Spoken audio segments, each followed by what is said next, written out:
Welcome to PaddyTalks Golf, powered by ForeGolf Custom. Whether you're looking for a completely custom-fitted set of clubs, a new driver, irons, wedges, or even just want to make sure your equipment in your bag actually suits your golf, head over to ForeGolf Custom. They're based in Castle. They've been fitting golfers for more than 20 years, and they work with golfers of every level. I've been working with ForeGolf Custom for over a decade, and they're a huge supporter of this podcast. So if you're serious about your game, you're serious about getting the right equipment for your game, check them out at foregolf.ie. Right, let's get into it. The FedExCup Playoffs are underway. Rory McIlroy has had a week he'd probably like to forget, and Shane Lowry's playoff run is over. The Irish Challenge has thrown up a brilliant Irish story. Beth Coulter won her first professional tournament, and the Walker Cup teams have been announced. There are two Irish reserves who could yet find themselves teeing it up on Lahinch. We've also got a little bit about my golf because I shot my lowest round ever, 71, 1 under, around Lahinch, host of the Walker Cup. And then, because golf is golf, I went and shot 11 over the following week. So we'll get into a little bit of that. I've got the €50 club and I've got the underrated Irish golf course you might fancy playing before the end of the summer. And there is 3 massive events coming to Irish shores that you absolutely need to know about if you've been living under a rock the past few months. All right, there, we're ready to go. Roll it there, Colette. I just went out there and tried to give my best, and look, I'm here now, major champion. The long journey is over. McIlroy has his masterpiece. It's easy to hit a great shot when you're feeling good. It's really difficult to hit a good shot when you're feeling bad. The best teamwork comes from men who are working individually towards one goal in unison. The goal today was just trying to go out and shoot as low a score as possible and see where it ended up. Nice that it all worked out well for me this week. As I said, welcome to the show. We'll start in America because America is currently having the kind of week where one man is 8 shots better than everybody else and another man is wondering if he remembers how golf works. The FedExCup Playoffs are underway and they've opened up with Scotty Scheffler doing what Scotty Scheffler does, winning by 8 shots. Genuinely, 8 shots. He shot 17 under at the TPC Southwind and wins the FedEx St. Jude Championship by 8. So yes, Scotty is still Scotty. But that's not really the story of the week. The story of the week is Rory. I'm Irish. It's going to be Rory. He hadn't played since the Open in Royal Birkdale. He walked into Memphis, bit undercooked, and finished 66th out of 68 golfers. 66th out of 68th. For a man who has 3 FedEx Cups on the mantelpiece, afterwards he said he felt lost with his swing. He said he's a long way from where he needs to be. And that's not the sort of quote you want 3 weeks out from the Tour Championship when you're trying to win a 4th FedEx Cup. He's already through to East Lake regardless, so there isn't any jeopardy there, but it's still a bit of a wobble. And I actually think the interesting bit is what Rory does next. He hasn't played much. He's clearly not happy with where his swing is, and now he's going home to work with Michael Bannon. So we'll see whether this is just a rusty week after the Open or whether there is something a little bit deeper going on. Those late nights in Ibiza might have something to do with it. Because Rory is one of those players where even when he's playing badly, we're interested. We're looking at every shot. We're analysing the swing. We're asking what's up. That's the price of being Rory McIlroy. And Shane is out as well. His FedEx Cup playoffs are over after failing to make the top 50. So no BMW Championship, no second playoff event. So a bit disappointing for Christopher's favourite golfer to finish the PGA Tour season.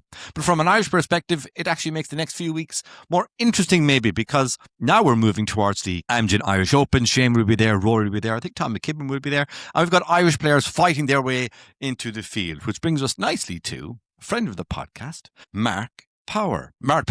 Yeah, what a week for him at Castle. He finished tied 10th in the Irish Challenge and was the leading Irish player. That earned him the Christy O'Connor Junior Memorial Trophy. And the important bit, that means he's now playing the Amgen Irish Open in Doonbeg on the DP World Tour. That's massive. It was the first event Mark played upon turning pro a week after the Walker Cup in St. Andrews, and he finished very well there. Had a great week, some great support in the K Club, and yeah, one of his best memories on tour. So 1 minute you're playing the Hotel Planet Tour at Castle, and the next you're preparing to play your National Open again alongside Rory McIlroy, Shane Lowry, and the best of the best. That's professional golf. And I think Mark has been one of the Irish players we've been waiting to see put together a really big week. So he's got another great opportunity now in Doonbeg at the Irish Open. Home crowd. He's remembering Lahinch up the road, so we'll all be there. Let's see what he can do. And while we're on Castle, let's talk about the Irish Challenge itself. Justin Harding won the tournament, his first title anywhere in more than 5 years, but the Irish Tour most definitely was Mark Power, along with the other 16 Irish players in the field, which was brilliant to see. So, women's golf, let's talk about women's golf because there are really two great good Irish stories here, and one of them is Beth Coulter. Beth has been on this podcast a number of times, and she won her maiden professional title on the Ladies European Tour Access Series, and she did it at the Women's Irish Challenge at Lahinch Golf Club in a playoff. It's her first win as a professional, a massive moment. And then just to prove it wasn't a one-off, or because she was at home, she nearly did it again. She followed that up at the CSK Steel Women's Open at Himmerland Resort, and she missed out in another playoff by one shot. So she's gone from winning her first professional event to nearly winning back-to-back events as a professional. That's some introduction to professional golf. And I think Beth is one of the Irish players we're all going to be watching very closely over the next couple of years, because the transition from amateur golf to professional golf can be brutal. The consistency isn't always there. The pressure is different. The money is different. There's money for a start. Everything changes. And Beth has immediately shown that is where she belongs. On the LPGA, the Standard Portland Classic went to a playoff. They love the old playoffs in the women's game the past few weeks. Gino Titico got her win, beating Esther Henseleit. Both finished on 5 under. Wasn't much of an Irish storyline stateside this week, but the focus is very much turning towards Ireland, because the KPMG Women's Irish Open is next week, folks. The Ladies European Tour had the VP Bank Swiss Ladies Open. Charlie Gibbons got her win in her maiden win, I believe, in her 210th start. 210. Imagine that. She beat Alexander Forsterling, Ireland's Anna Foster, and Whitney Hillier by one shot. And Anna Foster continues to be another really interesting Irish story. She's had a really strong run of form and is now firmly in the conversation as one of the Irish players to watch on the Ladies European Tour. And all that brings us towards the KPMG Women's Irish Open at the South Course at the K Club. We'll come back to that later. Big news, I was trying to keep tabs on it all weekend, is the US Amateur over to America, back to America for the amateurs, because the US Amateur just gave us one of the stories of the year. Marion Golf Club, where Justin Rose went into his Open. Jack Whaley, an Englishman, 60th seed, needed a Wednesday morning playoff just to get himself into the match play bracket. And then he goes and wins the bloody thing. He came from 2 down at lunch in the 36-hole final and beat Jay Lang Jr. 4-3. The rain came down, Footjoy took care of him, and he's now the 3rd Englishman ever to win the Havermere Trophy. And here's the really interesting part. He's now going to Lahinch, because winning the US Amateur got him into the Walker Cup team. Which apparently he wasn't in the reckoning for, which brings us perfectly to the class of Lahinch, is what I'm calling it. Both Walker Cup teams are now locked in. GB&I versus USA. It's on the 5th and 6th of September at Lahinch Golf Club, the 51st Walker Cup. And it's the first time Lahinch has ever hosted the Walker Cup. There'll be some Walker Cup special episodes coming up in a couple of weeks. You should look forward to them. Make sure you're following the podcast, subscribe wherever you're listening, or maybe you're watching this on YouTube, so hit that subscribe button. So if you've ever played Lahinch, it feels about 11 Walker Cups too late that it's coming. So let's do this properly. The Walker Cup teams, every player, both sides. I'll do the Irish angle because there is a very, very good one. Okay, the GB&I team, Tyler Weaver from England. He's 21. He's the world number 2 amateur. He plays his golf in Florida State. It's his second Walker Cup after playing in Cypress Point last year. He went 1 win and 3 losses last year. But the big question here is over fitness. He's been injured since April and hasn't played competitively since. He was caddying for friends of his at the south of Ireland, where there was a notable Walker Cup extended panel presence. So now he's arriving at Lahinch, and that's a really interesting subplot. Luke Poulter, you might recognise that surname, English 22, world number 6, playing collegiate golf with the Florida Gators. Yes, he's Ian Poulter's son. But Luke has absolutely built his own resume. Second Walker Cup. He won both foursomes matches at Cypress Point last year, but he lost both singles. So if I were Dean Robinson, I'm putting him in foursomes maybe and letting him loose. Elliot Baker, English, 23, one of the most interesting players in the GB&I team. He's cracked the world's top 20 without playing college golf. He's won the 2026 European Nations Cup and finished runner-up in the Brabazon Trophy, and the expectation is that he'll turn professional after the Walker Cup. So this could be his final event as the amateur. You are looking at the future stars of world golf in Lahinch this September. Niall Shields Donegan, Scottish, 21, second Walker Cup. He burst onto the scene like a Michael Richards at Man City with a US amateur semi-final run before making his Walker Cup debut at Cypress Point. He went 2 wins and 1 defeat there. He also had another US amateur semi-final run this summer. He knows match play, he knows American opposition, and now he knows Lahinch. He was there for the South. Stuart Grehan, been on the podcast, the Irishman, the sole Irishman on the team We'll get to the reserves in a second. He's 33, the only Irishman in the starting 10. What a story. He's won the Amateur Championship this year. He's won the East of Ireland at County Louth. He's already won the South of Ireland at Lahinch in the past. And he's coming back to a golf course where he's already won one of the biggest amateur championships in the country. This is his second Walker Cup after Cypress Point. And now he gets to play one at Lahinch. Could be Stuart's third Walker Cup, but back when he was amateur first time around 2017, when he would have qualified for the team, broke his forearm, didn't get to play. And now he gets to do it in front of an Irish crowd. I mean, you couldn't write it. Conor Graham, very impressive at the South of Ireland this year. Scottish, he's 19. It's his third Walker Cup. It's mad. He was just 16 years old when he made his debut in 2023, becoming the youngest player ever to compete in the Walker Cup. He's now played in 2 and is effectively a veteran at 19 years of age. Is he our Stuart Hagestad? We'll have to go see. 3 wins and a half and 3 defeats across all his matches, and he'll be looking to put some more points on the board at Lahinch. Sam Easterbrook, English, 21, is his first Walker Cup. He reached the quarterfinals of the Amateur Championship this summer and a very strong week at the South of Ireland at Lahinch. So he's already seen the course. He knows what he's getting, and that could be very, very valuable. Jack Whaley had a phenomenal week last week in Marin. He's 22. It's his first Walker Cup. As we've already said, he's the reigning US Amateur Champion. A couple of days ago. 15 months ago, he was playing NAIA golf. Now he's a US Amateur Champion, Walker Cup player, and has exemptions into the biggest championships in the game, the majors. At some trajectory. Ben Bolton, English, 19, the youngest player on the GB&I team. He was third at the Lithuanian Trophy. He was third at the European Nations Cup, and he was third in the South of Ireland stroke play part of the competition. So he has actually played very well around Lahinch. That will be very important. Josh Hill from English, not the Irish Josh Hill, who's the course record in Lahinch. This is Josh Hill from England. He's 22, born and raised in Dubai, plays his golf in Tennessee, and it's quite ridiculous actually, 15 years old. He became the youngest player ever to win a professional tournament carrying Wagger points on the MENA Tour. He was 15. He won against professionals. So he's been on the radar a long time, and now he's a Walker Cup player. The reserves. This is where the Irish angle gets really interesting, because while Stuart is the only Irish player in the starting 10, both reserves are Irish. We have Thomas Higgins, first reserve. He's 23. Hasn't played World Cup before. And this one is a bit of a tough story. He's been playing some outstanding golf. He won the Irish Amateur Close in Portumna last week. He had a very strong run deep into the tournament in the South of Ireland. Then Jack Whaley won the US Amateur. So Whaley gets kind of automatic qualification. It changed the makeup of the team, and Thomas is now first reserve. I was asked by, I knew who do you think is how many Irish people are going to make the team. I thought it'd be one, but definitely the last kind of month or so, I thought Higgins would get a spot. But that's the brutal nature of amateur golf. It's the brutal nature of sport. He could have been playing instead. Instead, he's one injury away if Tyler can't play. And if that call comes, he is ready. David Howard, my buddy, second reserve, 27. And again, another brilliant Irish story. David qualified for the Open. If you lived under a rock this year, I might have to tell you that.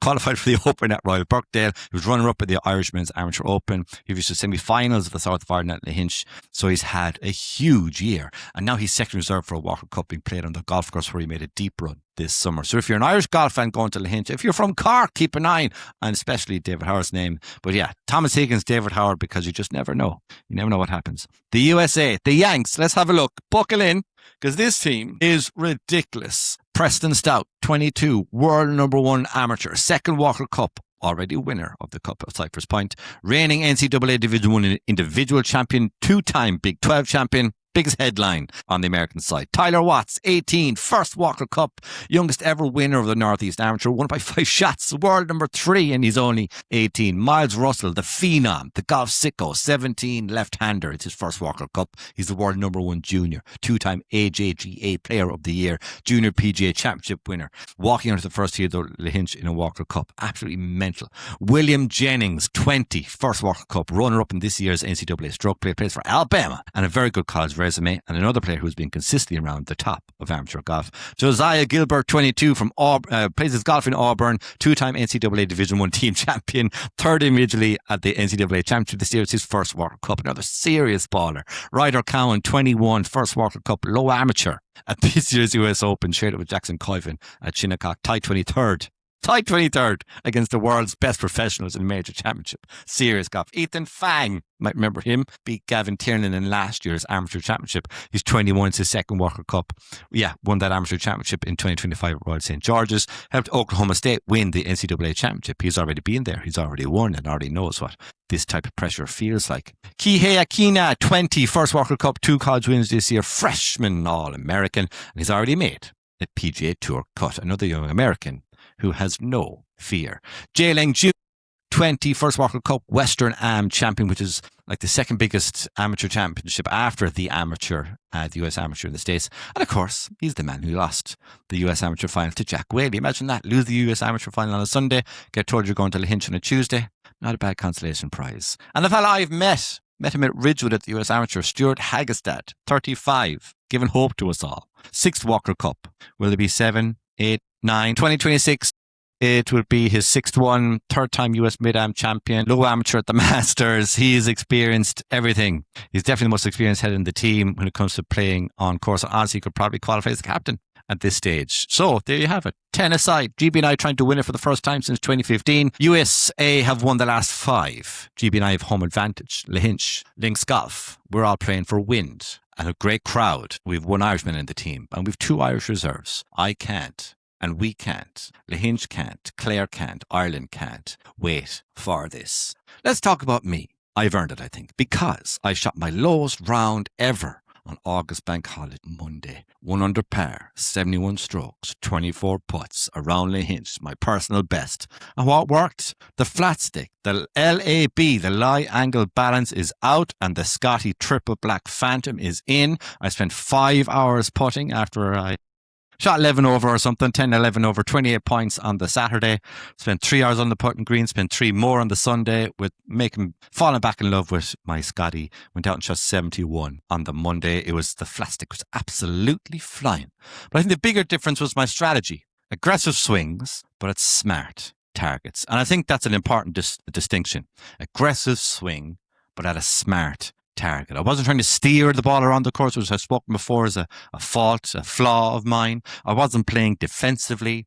I was picking targets where I could be aggressive, making a committed swing and trusting it. And that was the big difference. So thank you, Jack Hume, for that little tagline. I think sometimes we get these things backwards. We think smart golf means conservative golf. It doesn't. You can be incredibly aggressive with your swing while still being smart with your target. And that's what I felt I did really well. So 1 under, lowest round of my life, and got cut from 1.8 to 1.1. Lowest handicap I've ever had. Massive thanks to Ryan Gribben and his patience and his instruction and perseverance and the time he's afforded me. But then, yeah, a week later, shots plus 11, same course, same golfer, but apparently not the same brain. Thinking a bit differently. That's golf. Honestly, you could spend 6 months trying to figure this game out. I've spent 25, 26 years trying to figure this game out. And you shoot the best round of your life and then you've cracked it. And then 7 days, 8 days later, you're on the 14th tee wondering why you've even picked up a club today. That's golf. And that's why we keep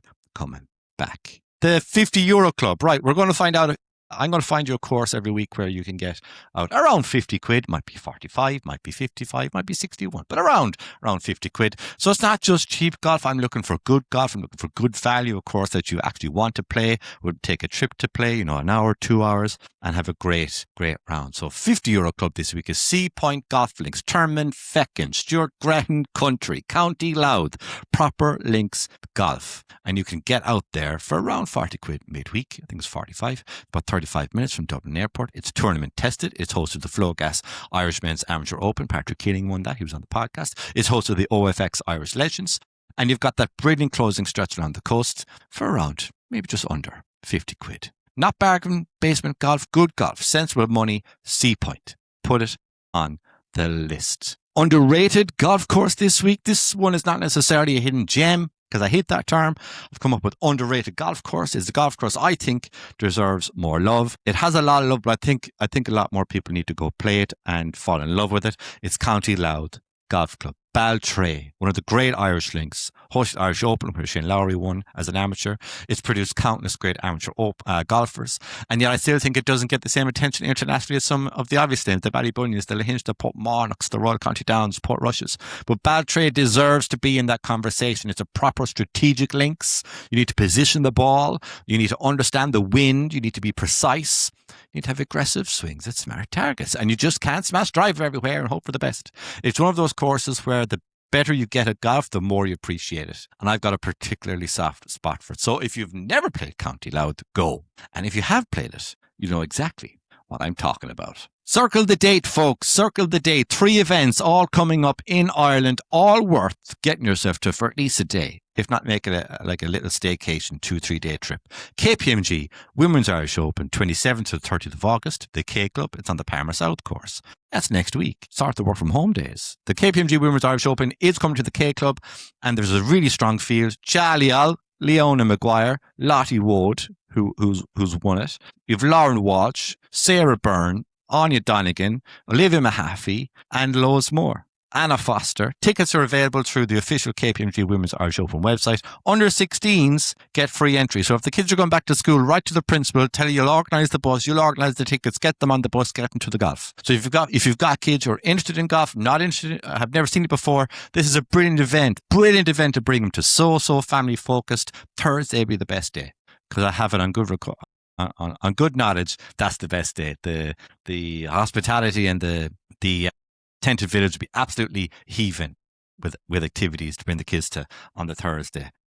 So you can get close to the players. That's why I love going to it. You can see all their routines, and you really appreciate just how good these players are. And next up, we spoke about the teams. The Walker Cup, 5th and 6th of September in Lahinch Golf Club. That's the big one. A global event coming to our shores. USA against GB&I. Stuart Grehan representing Ireland. Thomas Higgins and David Howard in reserve. Some of the best amateurs. Well, they are. Not some of them. They are all the best amateurs in the world.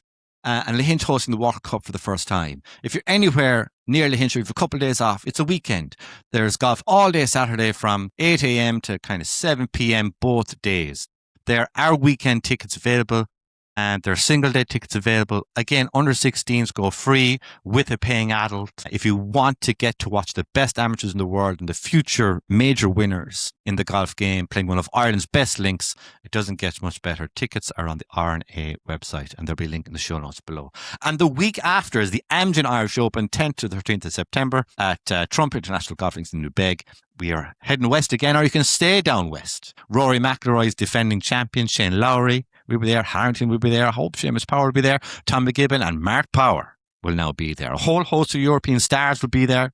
It'll be the first time the Irish Open has been played in Doonbeg, and I'm fascinated to see how the world's best attack the golf course. You've got Rory coming in off the back of a difficult FedExCup playoff opener. Shane trying to win the season strongly, or to finish the season strongly. And Mark Power getting his opportunity. Let's go low, baby. You got this. And a links golf course, I've played it a number of times, been looking enough to do so. It's a proper test. Tickets are available through the DP World Tour. So 3 weeks, 3 huge events. Women's Irish Open, Walker Cup, Irish Open. Get yourself to 1, 2, all of them. And that is this week's Paddy Talks Golf.